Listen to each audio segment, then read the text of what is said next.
The whole action of Tricky Legacies takes place outside of Los Angeles, placing us in a setting that is dissimilar to that of Barry in terms of both appearance and sound. We don't get as much of the resolution we might have hoped for because the most of the episode is spent catching us up on Barry and Sally's new life. Barry and Sally left Los Angeles 8 years ago. They are now known as Clark and Emily, and they have a kid named John who is 8 years old. Due to the fact that John is homeschooled, he primarily spends his days watching instructive movies that his father has screwed up. He was reared by Barry and Sally in a strict Catholic home, probably in the hopes that he would develop compassion early in life, shun the spotlight, and stay away from anything that would hurt him, or more accurately, cause him to one day hurt others.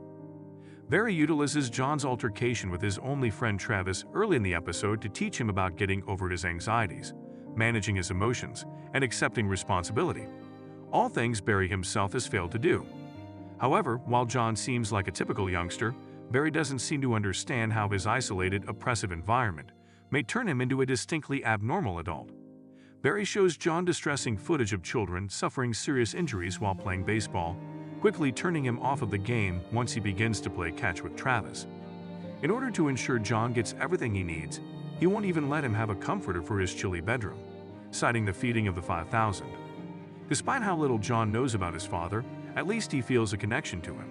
Sally, on the other hand, doesn't seem to want to be friends with her son. She dons a brown wig, a southern accent, and works as a waiter at a nearby restaurant every morning until the evening, when she drinks vodka and thaws out some bad frozen food. She operates on automatic pilot all day long and finds it unbearable to listen to Barry droning on about his most recent lesson plan as she puts the phone down to drink. Even when she is with her own flesh and blood, Sally seems to no longer truly feel anything. In this episode, Sally is seen at her most vibrant as she chokes a lecherous cook named Bevel till she nearly kills him in the restaurant's lavatory. 8 years later, everything keeps coming back to the man she killed because she still can't get what she did and lay out of her thoughts. There's a part of Sally who claims that killing people made her feel like a god, feel understood and really attracted to Bevel. Or does she simply want someone to vent her frustration on?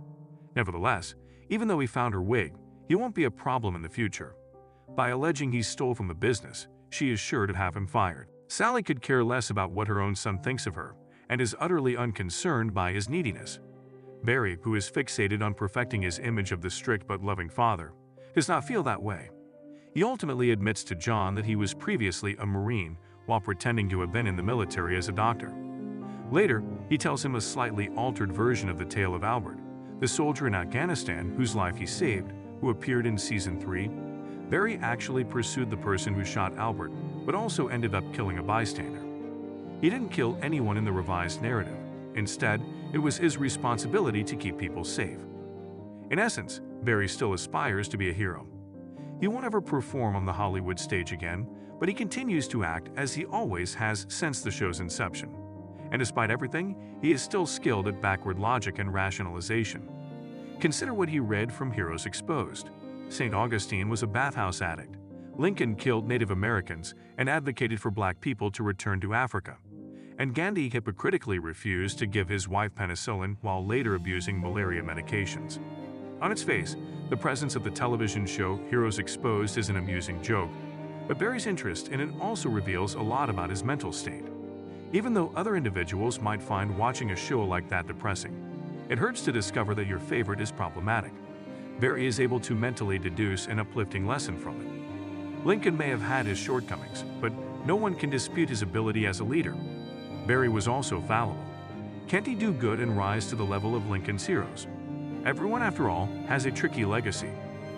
Barry may have believed that he didn't even deserve a legacy at one point, but that feeling obviously didn't stay.